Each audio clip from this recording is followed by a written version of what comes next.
शिव और सावन का कनेक्शन। सावन में क्यों होती है शिव पूजा? कैसे पड़ा इस महीने का नाम? जानिए शिव पूजा से जुड़ी परंपराएं और कथाएं। नमस्कार दोस्तों, आपका हमारे चैनल सनातन धार्मिक कथाएं में स्वागत है। सावन महीना शुरू हो रहा है जो कि 31 अगस्त तक रहेगा। इसे शिव का महीना माना जाता है और पूरे महीने शिव आराधना की जाती है, जिसमें रुद्राभिषेक के बाद बिलपत्र और भस्म चढ़ाने समेत कई परंपराएं शामिल हैं। लेकिन ऐसा क्यों है? क्यों शिवजी को सावन का महीना पसंद है और इस महीने का नाम सावन कैसे पड़ा? आइए समझते हैं शिव पूजा की परंपराएं और कथाओं से। सावन दक्षिणायन में आता है, जिसके देवता शिव हैं, इसलिए इन दिनों उन्हीं की आराधना शुभ फलदायक होती है। सावन के दौरान बारिश का मौसम होता है। पुराणों के मुताबिक शिव जी को चढ़ने वाले फूल पत्ते बारिश में ही आते हैं, इसलिए सावन में शिव पूजा की परंपरा बनी। संगत पुराण में भगवान शिव ने सनत कुमार को सावन महीने के बारे में बताया कि मुझे श्रावण क्यों प्रिय है। इस महीने की हर तिथि व्रत और हर दिन पर्व होता है, इसलिए इस महीने नियम संयम से रहते हुए पूजा करने से शक्ति और पुण्य बढ़ते हैं। इस महीने का नाम श्रावण क्यों?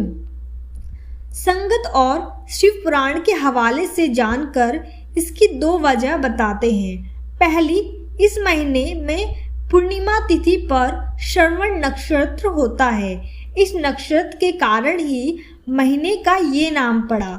दूसरी वजह, भगवान शिव ने सनत कुमार को बताया कि इसका महत्व सुनने के योग्य है, जिससे सिद्धि मिलती है, इसलिए इसे श्रावण कहते हैं।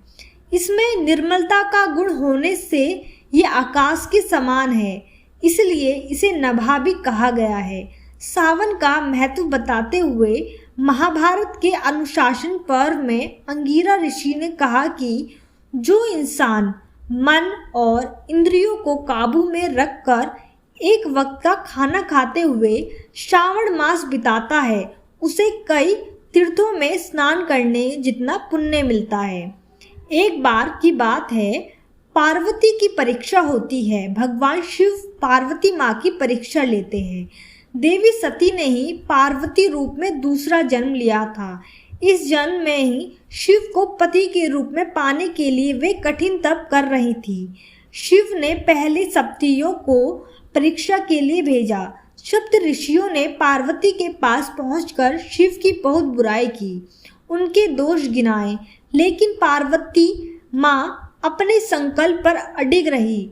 इसके बाद महादेव खुद आए। उन्होंने पार्वती जी को वरदान दिया और अंतर्ध्यान हो गए। तभी एक बच्चे की आवाज़ सुनाई दी। पार्वती जहाँ तप कर रही थी, उसी के पास मौजूद तालाब में मगरमच्छ ने एक बच्चे का पैर पकड़ के रखा हुआ था। पार्वती माँ वहाँ पहुँची और मगरमच्छ से बच्चे को छोड़ने को कहा। मगरमच्छ ने अपना नियम बताते हुए इनकार किया कि दिन के छठे पहर में जो मिलता है उसे आहार बना लेता हूँ। इस पर पार्वती ने पूछा, इसे छोड़ने के बदले क्या चाहोगे? मगरमच्छ ने कहा, अपने तप का फल मुझे दे दोगी तो मैं बालक को छोड़ दूंगा। पार्वती तत्काल तैयार हो गई, पर मगरमच्छ ने उन्हें समझाया कि वे क्यों एक बालक के लिए अपने कठिन तप का फल दे रही हैं। लेकिन पार्वती माँ ने दान का संकल्प किया। उनके ऐसा करते ही मगर का शरीर चमकने लगा। अचानक बच्चा और मगर दोनों गायब हो गए और उनकी जगह शिव प्रकट हो गए। उन्होंने बताया कि वो परीक्षा ले रहे थे। चूंकि पार्वती ने अपने तप का फल शिव को ही दिया था, इसलिए उन्हें दोबारा तप करने की जरूरत नहीं हुई। कामदेव को भस्म किया। शिव को कामंतक भी कहते हैं। इसके पीछे कथा है। तारकासुर ने ब्रह्मा जी से दो वरदान पाए थे। पहला, तीनों लोकों में उसके समान ताकतवर कोई ना हो, और दूसरा, शिवपुत्र ही उसे मार सके। तारकासुर जानता था कि देवी सती के देहांत के बाद शिव समाधि में जा चुके हैं। जिससे शिव पुत्र का होना असंभव था। वरदान पाकर तारकासुर ने तीनों लोगों को जीत लिया। उसके अत्याचार से परेशान होकर देवता ब्रह्मा जी के पास गए। उन्होंने देवताओं को वरदान के बारे में बताते हुए कहा कि केवल शिव पुत्र ही तारकासुर को मार सकता है। लेकिन शिव जी गहरी समाधि में ही हिमवान की पुत्री पार्वती शिव से विवाह करने के लिए तप कर रही है, लेकिन वे पार्वती की तरफ देखना भी नहीं चाहते। अगर महादेव पार्वती से विवाह कर पुत्र उत्पन्न करें तभी इस दैत्य का वध संभव है। तब इंद्र ने कामदेव से कहा कि वे जाकर शिव जी के मन में देवी पार्वती के प्रति अनुराग जगाएं। कामदेव ने पुष्प बाण ध्यान मग्न शिव जी पर चला दिया।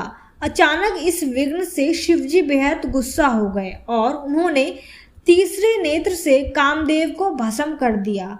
इस पर कामदेव की पत्नी रति ने शिव जी से प्रार्थना की कि वे उसके पति का जीवन लौटा दें। शिव ने शांत होकर कहा, कामदेव की देह नष्ट हुई है लेकिन उसकी आंतरिक शक्ति नहीं।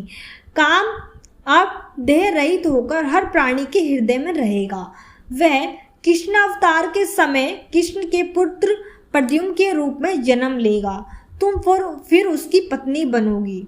उस समय रति ने मायावती के रूप में जन्म लिया था।